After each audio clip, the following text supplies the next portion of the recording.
Welcome to KRR kitchen. இன்றைக்கி நம்ம கிச்சனில் வீட்டிலே பேன் கேக் எப்படி செய்கிறதுன்னு தான் பார்க்க போகிறோங்க. ரொம்ப ஈஸியான ஒரு ரெசிபிங்க. குழந்தைங்க ஸ்கூல் விட்டு வரப்போ இதை நம்ம செஞ்சு கொடுத்தோம் அப்படின்னாக்கா ரொம்ப விரும்பி சாப்பிடுவாங்க. சாஃப்டாக நல்லா அருமையாக இருக்கும். இந்த பேன் கேக்கை நம்ம லஞ்ச் பாக்ஸ் கூட செஞ்சு கொடுக்கலாம். குழந்தைங்க சூப்பராக சாப்பிடுவாங்க. எப்படி செய்கிறதுன்னு நம்ம வீடியோக்குள்ளே போய் பார்ப்போம். அதுக்கு முன்னாடி நம்ம சேனலை இப்போ தான் ஃபஸ்ட் டைம் பார்க்குறீங்கன்னா சப்ஸ்கிரைப் பண்ணி வச்சுக்கோங்க. கூடவே பெல் சிம்பிள் ப்ரெஸ் பண்ணி ஆளுங்கிற ஆப்ஷனையும் ப்ரெஸ் பண்ணி வச்சுக்கோங்க.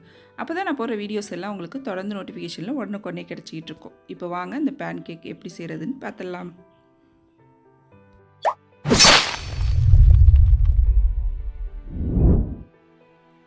இப்போ பேன் கேக் செய்கிறதுக்கு ஒரு பவுல் எடுத்துருக்கேன். அதில் ஒரு முட்டையை உடச்சிட்டு சேர்த்துக்கிறேன். முட்டையை சேர்த்ததுக்கப்புறம் அது கூடவே பார்த்திங்கன்னா ஒரு 1/4 கப் அளவுக்கு சீனி சேர்த்துக்குங்க. இந்த முட்டையும் சீனியும் சேர்த்து நல்லா அடித்து எடுத்துக்கணும். நம்ம ஒரு விஸ்கு வச்சு நல்லா கலந்து எடுத்துக்குங்க ஒரு 5 நிமிஷத்துக்கு. இது கூடவே பார்த்திங்கன்னா ஒரு 1/2 கப் அளவுக்கு பால் சேர்த்துக்கிறேன். எல்லா அளவுகளுமே பார்த்திங்கன்னா ஒரே கப்பால் எடுத்துக்குங்க. 1 டீஸ்பூன் வெண்ணிலா எசன்ஸு சேர்த்து இப்போ இது எல்லாத்தையும் நல்லா ஒரு 5 நிமிஷத்துக்கு கைவிடாமல் நல்லா கலந்து எடுத்துக்குங்க. நல்லா கலந்துட்டு செய்யும் போது தான் நமக்கு பேன் கேக் வந்து நல்லா சாஃப்டாக கிடைக்கும். இது கலந்ததுக்கப்புறம் பார்த்திங்கன்னா இதில் 1 கப் அளவுக்கு மைதா மாவு சேர்த்துக்கிறேன். இந்த மைதா மாவுக்கு பதிலாக நீங்கள் கோதுமை மாவு கூட சேர்த்து செய்யலாம்.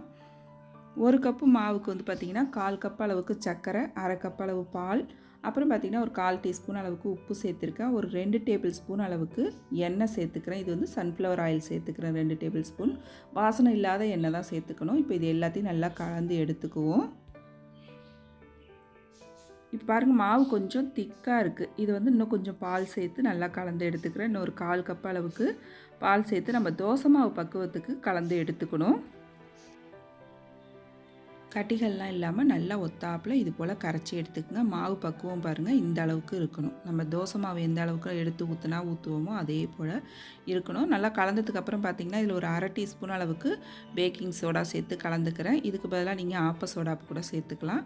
நல்லா எல்லாத்தையும் கலந்து விட்டுட்டு மாவு பக்குவம் பாருங்கள் இந்த அளவுக்கு இருந்துச்சுன்னா நமக்கு நல்லா சாஃப்டாக கிடைக்கும். திக்காக இருந்துச்சுன்னா நமக்கு ஹார்டாக போயிடும். அதனால் இந்த பக்குவத்துக்கு கரைச்சி எடுத்துக்கங்க. இப்போ அடுப்பில் தோசைக்கல் காய வச்சுருக்கேன். நல்லா ஹீட் பண்ணிக்கங்க தோசைக்கல்லை. ஹீட் பண்ணதுக்கப்புறம் அடுப்பை ஃபுல்லாக சிம்மில் வச்சுட்டு அதுக்கப்புறம் ஊற்றுங்க. இது நல்லா வெந்து எடுக்கிற வரைக்குமே பார்த்திங்கன்னா அடுப்பை சிம்மில் வச்சு தான் வேக வைக்கணும். அப்போ தான் நல்லா ஒரே ஈவனாக வெந்து கிடைக்கும் நமக்கு. அப்படி இல்லைன்னா இது பார்த்திங்கன்னா நம்ம ஸ்வீட்லாம் சேர்த்துருக்கிறதுனால ஒரு மாதிரி கரிஞ்சு போன மாதிரி போயிடும். அதனால் அடுப்பை சிம்மில் வச்சே வேக வச்சு எடுத்துக்குங்க. நல்லா 2 பக்கமும் திருப்பி போட்டு வேக வச்சு எடுத்தோம் அப்படின்னாக்கா நல்லா இது போல் சாஃப்டாக அருமையாக வெந்து வருங்க. நான் மீதம் இருக்கிறது எல்லாத்தையும் இதே போல் ஊற்றி எடுத்துக்கிறேன். நம்ம இது போல் ஊற்றி முடித்ததுக்கப்புறம் பார்த்திங்கன்னா லைட்டாக மேலாப்பில் தேன் ஊற்றி நம்ம கொடுத்தோம் அப்படின்னாக்கா ரொம்ப அருமையாக சாப்பிடுவாங்க. டேஸ்ட்டும் ரொம்ப சூப்பராக இருக்குங்க. தேன் ஊற்றி செய்யும் போது அந்த தேன் நல்லா அந்த கேக்கில் ஊறி சாப்பிடும் போது நல்லா அருமையாக இருக்கும். கேக்குமே பாருங்கள் நல்லா எப்படி சாஃப்டாக பஞ்சு போல் இருக்குது பாருங்கள். நீங்களும் இந்த பேன் கேக் ரெசிபியை நான் இன்றைக்கி சொன்னது போல் ட்ரை பண்ணி பாருங்கள். மைதா மாவுக்கு பதிலாக கோதுமை மாவு, ராகி மாவு இந்த மாவு எல்லாமே சேர்த்து செய்யலாம். எல்லா மாவுமே டேஸ்ட்டு ரொம்ப அருமையாக இருக்குங்க. நீங்களும் இந்த ரெசிபியை ட்ரை பண்ணி பார்த்துட்டு எப்படி இருக்குன்னு எனக்கு கமெண்ட் பண்ணுங்கள். என்னோட இந்த ரெசிபி பிடிச்சிருந்ததுன்னா லைக் பண்ணுங்கள், ஷேர் பண்ணுங்கள். மறக்காமல் நம்ம கேஆர்ஆர் கிச்சனை சப்ஸ்கிரைப் பண்ணி வச்சுக்கோங்க. நாளைக்கு வேறு ஒரு ரெசிபியோடு சந்திப்போம். தேங்க்ஸ் ஃபார் வாட்சிங்.